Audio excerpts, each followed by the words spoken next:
Mr. President, for 47 years, the Islamic regime in Iran has led crowds in chanting, March bar Israel, March bar America. Mr. Iravani, do you want to translate these chants?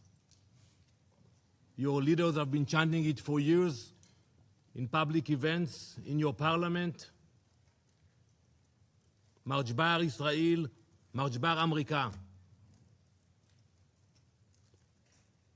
They mean death to Israel, death to America.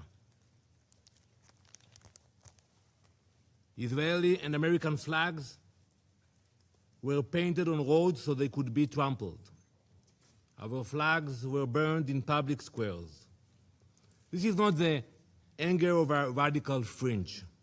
It is state-sanctioned hatred.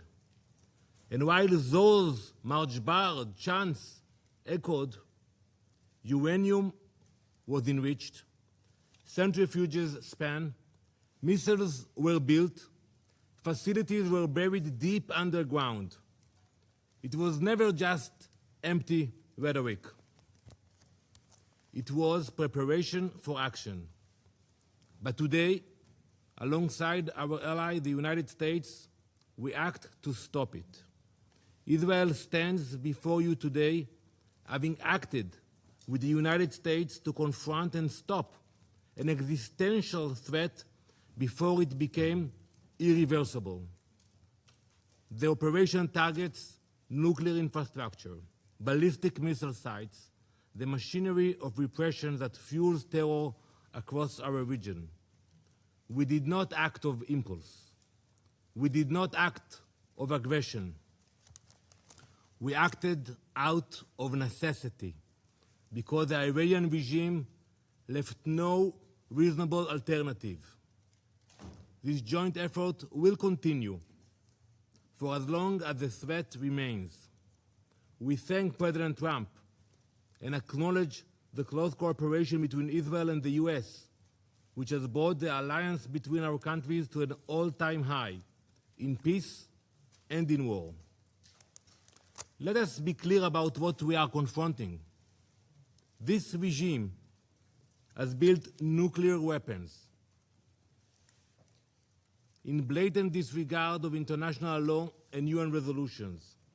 It has brutally murdered its own citizens and crushed dissent. It's happened now as we speak in cities in Iran. It has expanded missile arsenals and armed proxies across the region. It has openly declared its intention to erase Israel from the map. Now, as it faces consequences, it is launching missiles and drones across the region, endangering the UAE, where a Pakistani citizen, unfortunately, was killed. Jordan, Kuwait, Bahrain, Qatar, Iraq. As we speak, in the last hour, a rocket targeted the city of Tel Aviv. Civilians, they don't target military bases. Civilians struck a building in Tel Aviv. An innocent woman was killed, and 21 people were injured. This is a regime that destabilizes wherever it reaches. It spreads violence outward while crushing freedom at home. It is not reacting. It is expanding. It is a machinery of radicalism that does not recognize borders. Mr. President, diplomacy was exhausted. Iran was required to stop enriching uranium, stop heavy water projects, stop developing nuclear-capable missiles, and allow full inspections. Iran did none of it. Instead, it fortified its nuclear facilities so we cannot get to them, accelerated missile production, and continued to fund terror. Since the last operation in the summer, they spent billions on their proxies. The resolutions were clear. The strategy was just as clear. Delay, delay, delay. But we will not be played. And it's simple what they were planning. They were building the means to corner us, to force an irreversible reality with our backs against the wall. That is not a future Israel will accept. No responsible nation should. This operation is guided by clear objectives: eliminate immediate threats, dismantle the nuclear program, destroy its ballistic missile production, neutralize naval threats, break the proxy network that destabilizes the region. The operation was carried out in order to protect the people of Israel within the framework of the ongoing armed conflict between Israel and Iran, in line with the UN Charter and in accordance with international law. Our forces stand ready to stop extremism armed with nuclear weapons. To the soldiers of the IDF, our boys and girls, my son, my daughter, we salute you. You stand like lions defending our people. An entire nation stands behind you. We have heard the condemnation from few member states, from the Secretary General. But we all know that escalation did not begin today. It began when Iran armed proxies and exported terror, expanded missiles and drones, advanced its nuclear program in violation of its commitments, turned on its own people, beating, imprisoning, executing. Where was the outrage of the UN? Where were the consequences? Now, Israel acts to prevent an irreversible threat, and the condemnation is immediate. This is the definition of hypocrisy. Some call this aggression. We call it necessity. We call it survival. Mr. President, history has taught us never to ignore those who openly call for our destruction. When a regime says it will destroy Israel, when it chants death to Israel, when it promises to wipe Haifa and Tel Aviv off the map, we believe it. We genuinely believe it. When we see those hundreds of ballistic missiles that they are launching to Israel, we believe the threats. We do not ignore them. We do not gamble with our survival. We act. Now let me address the brave people of Iran. You are not our enemies.